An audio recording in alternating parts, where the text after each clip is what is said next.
Hey friends, so next lesson here is just a review of everything we dealt with in the last lesson, okay? So I know the last lesson was somewhat heavy. There's a lot of new things that we talked about.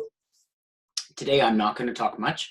It's more set up so that you have a chance to kind of review and keep going through this stuff, making sure you understand it really, really good. So I'm not going to be long, and then you'll have lots of chance to work, okay?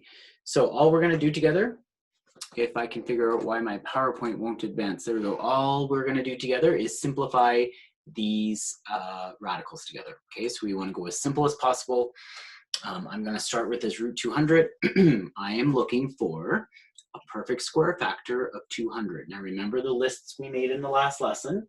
This is all my perfect squares that I'm going to be looking at. So I might go 200 divided by 4, 200 divided by 9, 200 divided by 16, until I get something that's good, something that's friendly. Okay, now you may happen to see that right off the top of your head that it's 100 times 2, and that's awesome. So you want to split your 200 into root 100 times 2, and then the root of 100 will become 10. Okay, because this is just a review, I'm just throwing the answers out at you right now.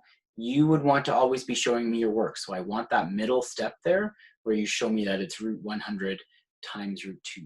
Okay, go to the 144. I did this purposely to you because a lot of kids get really confused with this one. 144 is a perfect square. So the root of 144 is 12. Your answer is just 12. Okay, a lot of kids want to take that and they want to say, oh, okay, so it's root 12 times root 12. And then they try and break that down. It is just 12. The root of 144 is the natural number 12. So your answer would just be 12. 3 root 12, we'd be looking at the root 12, right? Don't bring that 3 inside. We're trying to simplify. Simplify means we want what's on the inside of the radical to be as small as possible. So we don't want to have stuff coming in. We want stuff going out. So root 12 would be 4 times 3. The root of 4 is 2. So on the outside, I end up with a 3 times 2, which would be a 6. And then the cubed root of 48, same sort of system that we're doing here, except our list changes. We're looking at perfect cubes now.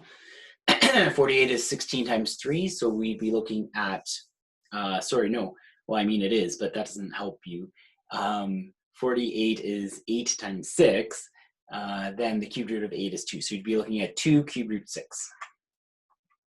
Okay, we'll head over to 2 root 108.